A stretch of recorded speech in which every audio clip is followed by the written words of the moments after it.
اعوذ باللہ من الشیطان الرجیم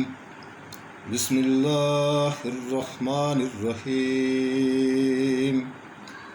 فأما الإنسان إذا ما ابتلاه ربه فأكرمه ونعمه فيقول ربي أكرمن وأما إذا ما ابتلاه فقدر عليه رزقه فيقول ربي أهانن كلا بل لا تكرمون اليتيم ولا تحاضون على طعام المسكين وتأكلون التراث أكلا لما وتحبون المال حبا جما كلا إذا دكت الأرض دكا دكا وجاء ربك والملك صفا صفا وجيء يومئذ بجهنم يومئذ يتذكر الإنسان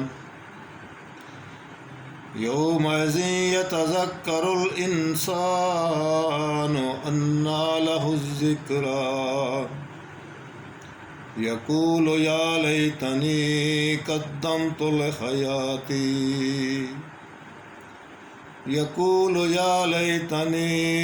قدمت لحياتي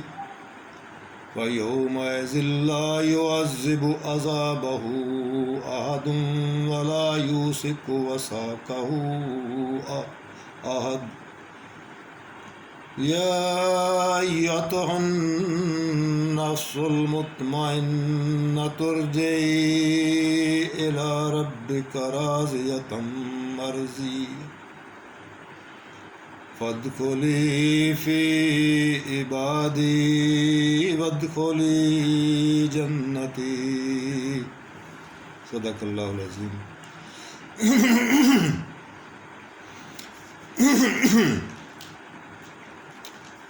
انسان کیا کافر کیا مسلم در حقیقت ایک مادہ پرستانہ سوچ کا شکار ہے، اور اسی دنیا میں مال، عزت اور عہدہ، اقتدار مل جانے کو عزت اور نہ ملنے کو ذلت سمجھتا ہے.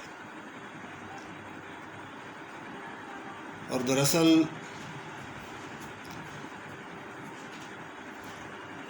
وہ حقیقت جسے انسان نہیں سمجھتا وہ یہ ہے کہ مال، دولت، عہدہ، اقتدار میں بھی آزمائش ہے، ملنے میں بھی آزمائش ہے، اور محرومی اور مفلسی میں بھی آزمائش ہے. مال، دولت، عہدہ، اقتدار ملنے میں آزمائش یہ ہے کہ تم یتیموں کے ساتھ احترام کا سلوک کرو، احترام اور عزت کے ساتھ ان کی پرورش کرو، اور مساکین کو کھانا کھلانے کی ترغیب دو. ترغیب دو گے تو خود بھی کھلاؤ گے، خود بھی کھلاؤ، ترغیب دو. اور وراثت کو پورے عدل کے ساتھ اس کے حقداروں میں تقسیم کرو، اور اپنے مال کو ہر طرح کے محروم، مجبور اور مظلوم انسانوں کے لیے ریلیف، ان کو اس سے نجات دلانے اور انہیں اپ گریڈ کرنے کے لیے اپنے مالوں کو صرف کرو. اور محرومی اور مفلسی میں آزمائش یہ ہے کہ تم صبر کا دامن ہاتھ سے نہ چھوڑو، ہاتھ پھیلانے کا راستہ اختیار نہ کرو، محنت اور مشقت کے ساتھ رزق حلال کمانے اور قناعت کے ساتھ زندگی گزارنے کی کوشش کرو. رب کے مقابلے میں کچھ انسانوں کو اپنا رب نہ بنا لو، یہ آزمائش مفلسی اور محرومی کے اندر ہے۔ جو ان دونوں صورتوں میں جو صورت جس کو پیش آئے، اس آزمائش میں ناکام ہوا، وہ جہنم کو ضرور دیکھے گا اور اس وقت کہے گا فیقول یا لیتنی قدمت لحیاتی، کاش میں نے اس زندگی کے لیے کچھ پیشگی بھیجا ہوتا، پیشگی اس کا کوئی سامان کیا ہوتا۔ اور اس وقت اس کو سمجھ آئے گی کہ حقیقت کیا ہے، مگر اس وقت اس سمجھ میں آنے کا کوئی فائدہ اسے نہیں ہوگا۔ وہ بری طرح گرفتار کیا جائے گا اور بدترین عذاب کے اندر مبتلا کر دیا جائے گا۔ اور جو ان میں سے کسی حالت میں بھی ہے، وہ اس آزمائش میں پورا اتر گیا، پاس ہو گیا، یعنی مال، دولت، عہدہ، اقتدار ملا تو اس نے یتیم کو عزت و احترام سے پرورش کرنے کی کوشش کی، اس میں حصہ ڈالا، اور مساکین کو کھانا کھلانے کی ترغیب دی، خود بھی کھلایا، وراثت کا مال انصاف کے ساتھ اس کے حقداروں کو پہنچا دیا، اور اپنا مال مجبور، محروم اور مظلوموں کے لیے صرف کیا۔ اور اگر مفلسی اور محرومی میں مبتلا کیا گیا تو صبر کا دامن ہاتھ سے نہ چھوڑا، ہاتھ پھیلانے سے گریز کیا،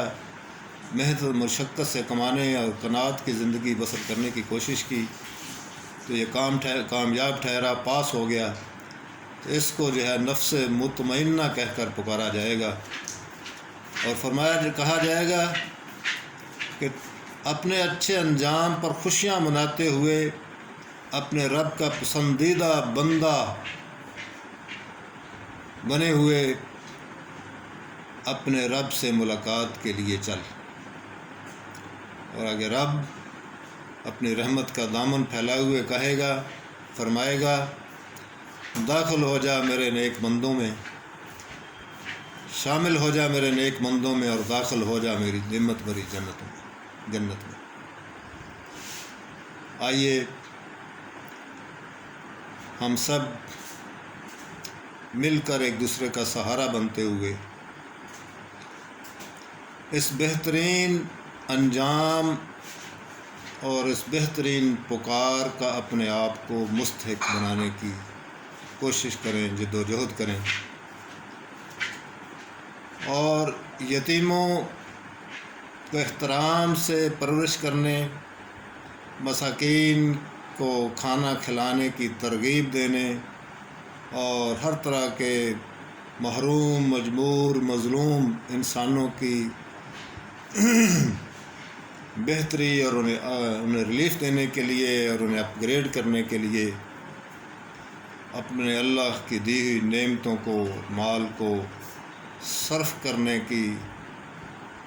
حقوق کی ادائیگی کو ایک تحریک بنانے کی جد و جہد کے اندر شامل ہو جائیں، تاکہ ہم اس بہترین انجام اور بہترین پکار کے مستحق بن سکیں۔ ان آیات کا ترجمہ جو تلاوت کی گئیں، کہ انسان کا حال یہ ہے کہ اس کا رب اس کو جب آزمائش میں ڈالتا ہے اور اسے عزت اور نعمت دیتا ہے تو وہ کہتا ہے کہ میرے رب نے مجھے عزت دار بنا دیا، اور جب وہ اسے دوسری طرح آزمائش میں ڈالتا ہے، اس کا رزق اس پر تنگ کر دیتا ہے، تو کہتا ہے کہ میرے رب نے مجھے ذلیل کر دیا۔ ہرگز نہیں، بلکہ تم یتیم سے عزت کا سلوک نہیں کرتے، اور مسکین کو کھانا کھلانے پر ایک دوسرے کو نہیں اکساتے، اور میراث کا سارا مال سمیٹ کر کھا جاتے ہو، اور مال کی محبت میں بری طرح گرفتار ہو۔ ہرگز نہیں، جب زمین پے در پے کوٹ کر ریگزار بنا دی جائے گی اور تمہارا رب جلوہ افروز ہوگا اور فرشتے صف در صف کھڑے ہوں گے اور جہنم اس روز سامنے لے آئی جائے گی۔ اس دن انسان کو سمجھ آئے گی اور اس وقت اس کے سمجھنے کا کیا حاصل۔ وہ کہے گا کاش میں نے اپنی اس زندگی کے لیے کچھ پیشگی سامان کیا ہوتا۔ پھر اس دن اللہ جو عذاب دے گا ویسا عذاب دینے والا کوئی نہیں، اور اللہ جیسا باندھے گا ویسا باندھنے والا کوئی نہیں۔ دوسری طرف ارشاد ہوگا، اے نفس مطمئن چل اپنے رب کی طرف اس حال میں کہ تو اپنے انجام سے خوش اور اپنے رب کے نزدیک ایک پسندیدہ بندہ ہے۔ شامل ہو جا میرے نیک بندوں میں اور داخل ہو جا میری جنت میں۔ السلام۔